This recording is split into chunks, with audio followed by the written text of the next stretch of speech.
Camera crew! Hey! Yep. Where the fuck's Godzilla gone? I don't know, I'm gonna have a look. Well, the fans want Godzilla. He was barely in the first film. Get me Godzilla on! The fans want him! They want to see more! Oh, just go get him then.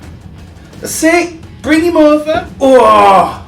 There he is! The star! The main attraction! Godzilla! King of monsters! Roar! Happy now? Happy fans? He's right here.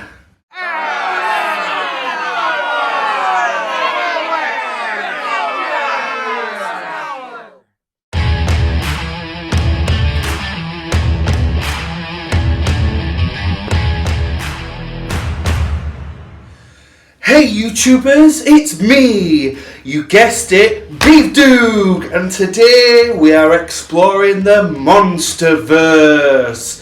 Yes, King Kong, Godzilla, but today we are on the Godzilla side because we are going to be reviewing the 4K version of Godzilla, King of the Monsters. I'm here to spend your time with me because I've burnt my money so you don't have to see if Godzilla King of the Monsters is worth the purchase. Let's get into it. The plot. It's quite simple really. Godzilla King of the Monsters takes place 5 years after the initial Godzilla back in 2014. Dr. Emma Russell, Dr. Mark Russell lose their son in the big San Francisco battle with Godzilla and the monster from the original. Now, 5 years on, they have one daughter left. Madison, who is played by Millie Bobby Brown. Kyle Chandler plays Dr. Mark Russell. Farmiga, who plays Dr. Emma Russell. As the world are aware, Titans are among us. Godzilla's one of them. Some people are in favour of Godzilla. Some people want to kill Godzilla. The military are the ones that want to kill them all and have developed mass weapons to try and kill the monsters. Whereas Monarch, they're the company that are on the brink of failure but basically want to protect the monsters. There are 17 monsters and counting that have been discovered in the world, not yet been unleashed or hatched into the world. Since the loss of Dr. Emma Russell's son in the first film, Charles Dance, who plays Alan Jonah, is the leader of a mercenary corporation, kidnaps Dr. Emma Russell and her daughter Madison. At first it looks like a genuine kidnapping, yet secretly, Dr. Emma Russell has made a twisted alliance with Alan Jonah that is on a mission to release all the monsters that have been discovered. Then leads on to the film, and then you've got monster versus monsters, fan service, I want to see more monster fight. That's where the plot sets off. Jumping straight in with the positives. The complaints from the original, time given around the humans, the characters, but people wanted to see more of Godzilla. Bits of shots here, bits of shots there, and one massive battle at the end. People gave negative feedback and they delivered on fan service on this film. In this film, you see Godzilla everywhere. Fight here, fight there, and that's amazing. I enjoyed this film. There's monster fights all over, first, third, second, third, and a massive one at the end. If you came into Godzilla King of the Monsters looking for more Godzilla, you will get Godzilla. Godzilla is in your face. He's everywhere. And you will be happy if you just want to walk into the cinema, just sit down and watch monster fights. This is the film for you if that's what you're looking for. Oh yes, this film gave fan service. Now, back from the original film, the main character, he could only do one thing. He didn't really get involved in absolutely everything. Kyle Chandler, who plays Dr. Mark Russell, you want him getting hands-on with the gunfights, he jumps in and he's pointing guns everywhere. He's good at everything, absolutely everything. He's on with the gunfights. If he's sat in a room full of colonels, commanders, let's do this. Give an order, yes, let's go ahead. He sat in a room full of commanders and they're like, right, let's do this.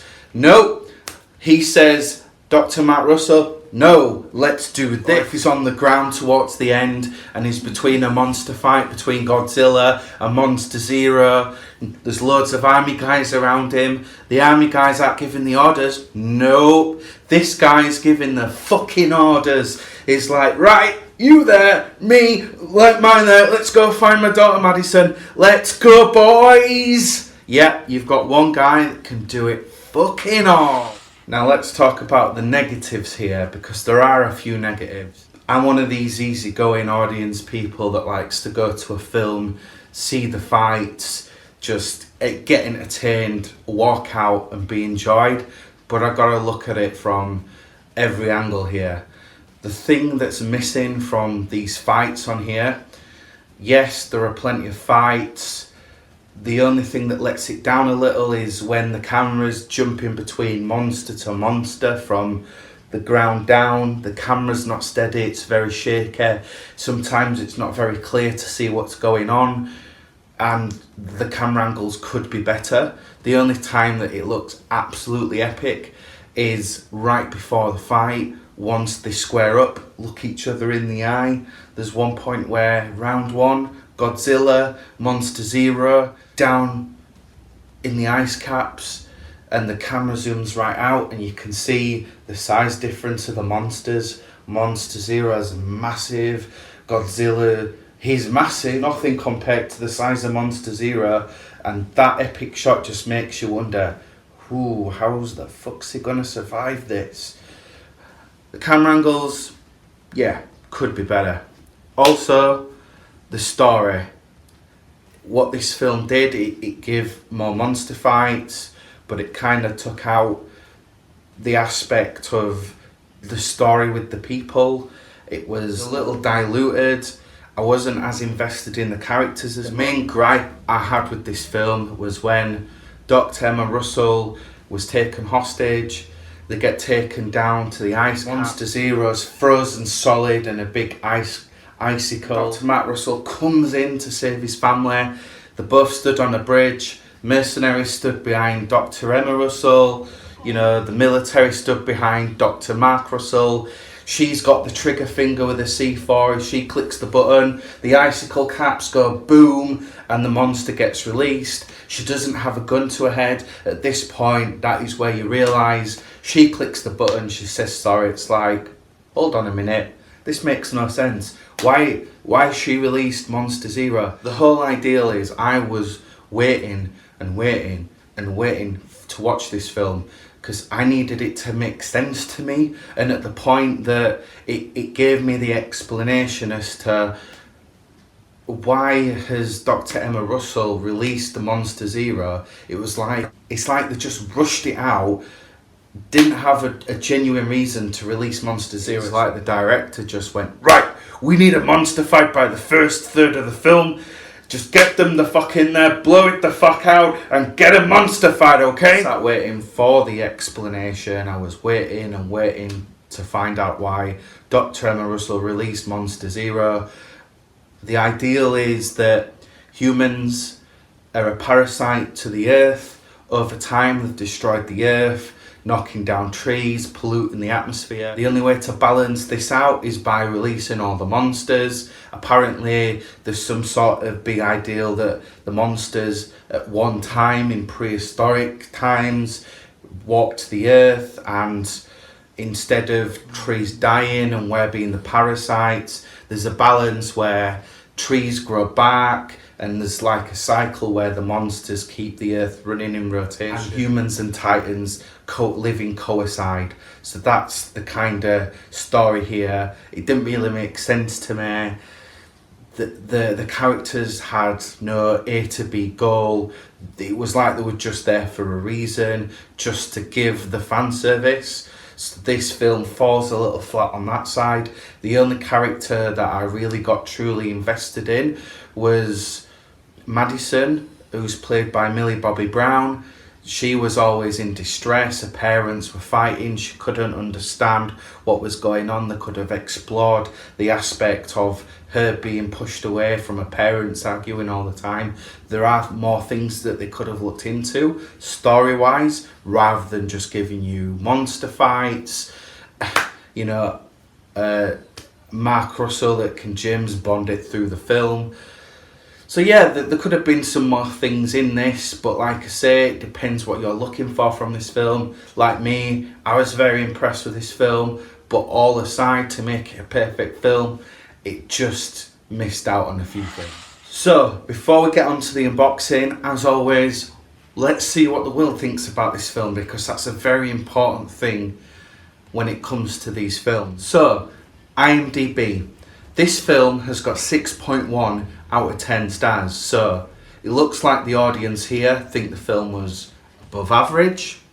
The Metascore has got a 48, so the critics have given it a bit of criticism. They think it's very average. But as always, let's get a second opinion. So, Godzilla, King of the Monsters on Rotten Tomatoes. The tomato meter is 41%. So it looks like, similarly, they're thinking it's average, the critics on that website as well. However, the audience score on Rotten Tomatoes is 83%. So that would indicate that fans, as I mentioned, with the fan service, they've delivered with the fan service. So it looks like the audience enjoyed the film more than the critics themselves. Because let's face it, it depends what you're going into this film for. Monsters, or basically more story and monsters. So, we're getting up close, because this is the only way you guys are going to be able to see this. Godzilla, King of the Monsters, 4K version. Good artwork on the front. Let's swing it round to the back. So, on the back, we've got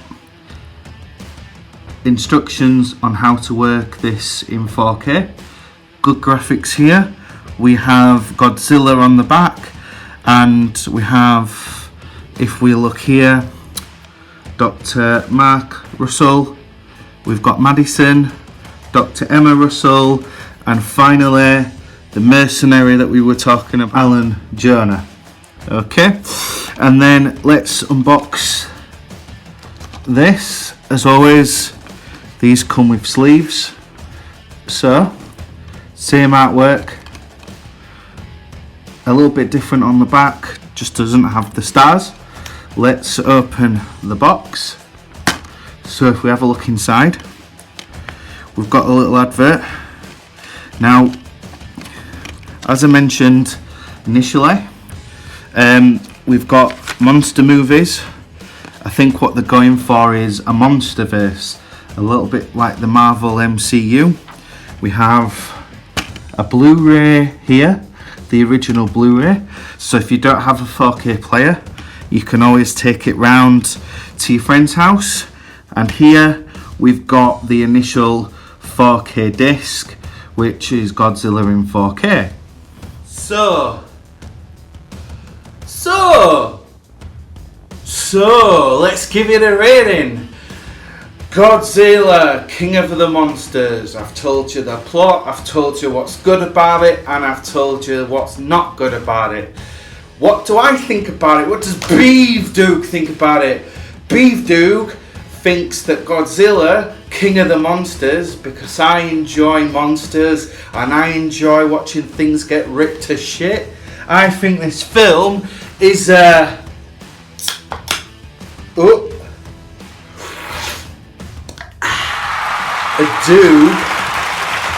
treat.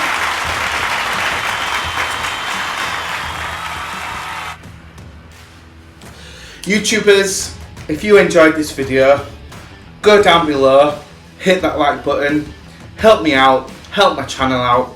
You'd do me a great service if you did. Remember, service, get it. Then scroll over to the other side, hit that subscribe button if you want to see more of me. And finally, if you want notifications, if you want me to pop up in your notifications, just go down below and hit that bell. Guys, I'm BeevDawg, and I only just ask you to do one thing at the end of every video. As always, keep it real.